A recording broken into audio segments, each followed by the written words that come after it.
추미애가 옳았습니다. 정치권에서 쫓겨나고 여론의 문매를 맞고 각종 기사가 추미애를 괴롭혔지만 결국 추미애가 옳았습니다. 아무도 몰랐던 시절 추미애는 윤석열의 역모를 어떻게 알았을까요? 그 의원님 좀 네. 또 법무장관 시절에 네. 그 마무리하면서 또 그때도 그 산산조각이라는 정호성 시인의 그 시구를 또 인용해서 많은 화제를 낳기도 했거든요. 기억나십니까? 네네네. 나죠. 네, 나죠. 그때 그 시구를 뭐 내용을 보니까 제가 네. 간단히 읽어드리면 산산조각이 나면 산산조각을 얻을 수 있지 이렇게 인용하시면서 모든 것을 바친다 했는데도 아직도 조각으로 남아있다. 산산조각이 나더라도 공명정대한 세상을 향한 꿈이었다며 조각도 온전함과 일체로 여전히 함께하고 있다. 이런 글귀를 남기셨거든요. 네. 그때 어떤 심경을 담아서 이런 메시지를 남기셨나요? 아마도 제가 법무부 장관에 물러나니까 윤석열 쪽은 법무부 장관 물러나라고 네. 로비도 치열하게 했을 겁니다. 자기 살아남아야 네, 되니까. 이 사람은 권력을 향한 욕망이 너무 강한 사람이에요. 내부에서 그런 이야기가 많이 돌았었죠. 네. 그러니까 절대 안 물러날 사람인데 이제 마지막까지 그 청와대나 또는 이제 당 그 당시 이제 이낙연 대표 체제였죠. 네. 그러니까 아마 마지막까지도 그 물러나지 않을까, 장관이 물러나면. 그러니까 스스로 물러나기를 어떻게 보면 어떤 이 신사도가 있지 않을까 일말의 기대를 했던 것 같아요. 네. 절대 그럴 사람이 아니죠. 그 본질을 간과한 거죠. 그 당시 이제 정무적 판단을 못했다라고 볼 수 있어요. 청와대와 당 일각에서. 네. 물론 의원님들은 아니었을 거예요. 그때 뭐 탄핵해야 된다 그럼요. 얘기도 하셨으니까. 그래서 제가 이제 물러나고 저는 예감을 했죠. 저 사람은 절대 안 물러날 건데 나를 먼저 물러나게 한 것은 큰 실책이다. 그러나 대통령이 나가라고 하면 또 저는 또 거기에 뭐 반기를 들듯이 그 연출은 할 수가 없잖아요. 네. 당연히 이제 순응을 해야 되는 것이죠. 그런데 그때 정호성 시인님의 이제 시가 이제 떠오른 거죠.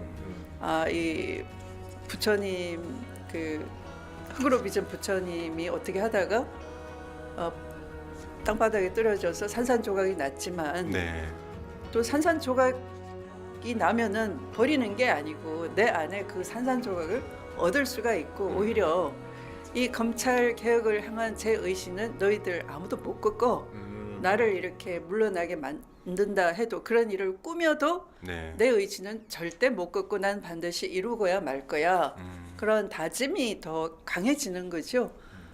그래서 이제 제 마음이 그렇게 결연하니까 혹시 밖에서 오늘의 이 엄청난 뭐 전혀 생각지 못한 일이 그렇죠. 일어났다 하더라도 검찰 개혁을 바라는 많은 분들은 실망하지 마시라 하는 저 나름의 어떤 위로와 희망을 담은 그 식구였어요. 네. 지나고 보면 말이죠. 네. 그 추미애 장관님하고 그 최강욱 의원님 이런 네, 분들이 윤석열을 계속 평가한 내용들이 있거든요. 네. 대통령이 된 이후에도 저 인간은 절대 안 변한다. 그런 얘기들을 계속 말씀하시죠. 근데 설마 지지도가 저렇게 낮아져 있고 뭐 온갖 추문 의혹들이 제기되는데 네. 뭐 인사를 좀 바꾸지 않을까? 이런 일각의 정치를 했던 분들은 그렇게 예상했지만 추 장관님 말씀하신 대로 바뀌지 않았어요. 바뀌지 않는다. 네. 요즘 이제 검찰들의 행태들도 보고 탄핵 정국 이후에도 보면은 저들이 바뀌지 않았다라는 것을 저희가 이건 뭐 공수처를 경호처를 압수수색하라니까 공수처를 들어가고 이러한 행태들을 보면서 국민들이 굉장히 분노하고 있거든요.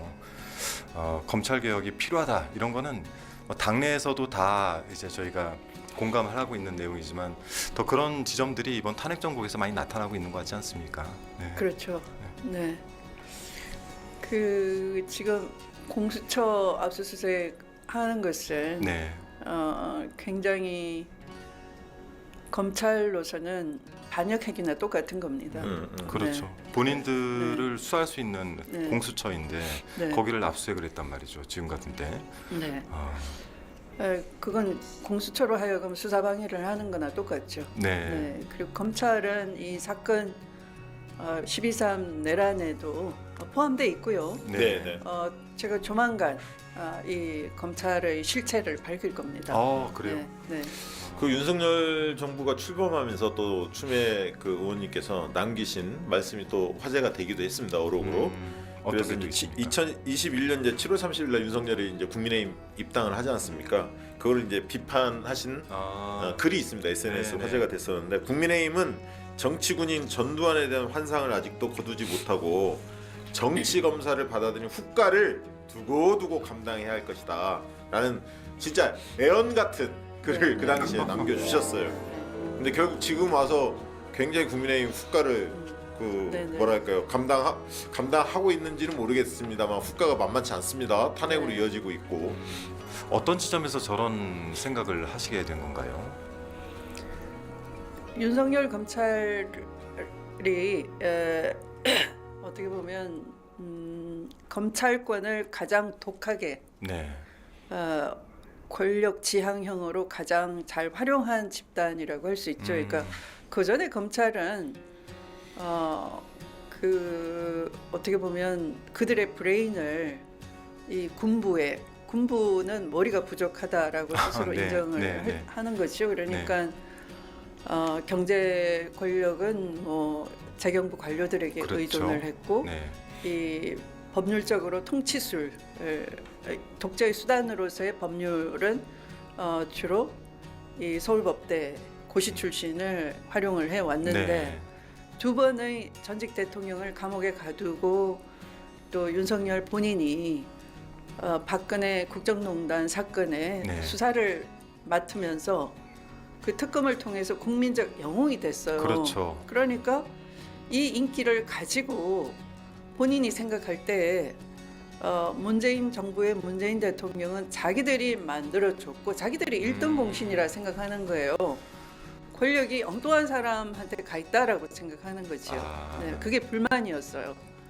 그래서 저는 조국 사태와 윤미향 사건, 그 다음에 울산시장 선거 하명 수사 사건, 이건 몽땅 다 네. 문재인 정부에 대한 그 도전이었고 그 자체가 문재인 정부를 계속 탄핵으로 몰아가기 위한 네, 빌드업 과정이라고 생각했어요. 그래서 그것에 대한 윤석열의 그 역모 과정이다. 네, 네. 그래서 저는 그 윤석열을 쭉 감찰을 한 내린 결론이 뭐였냐 하면은 네. 네. 이것은 민주정부에 대한 역모다라고 네, 네. 결론을 역모다. 내리고 음. 그걸 말씀을 그렇게 드렸어요. 사실은 네, 네. 역모입니다.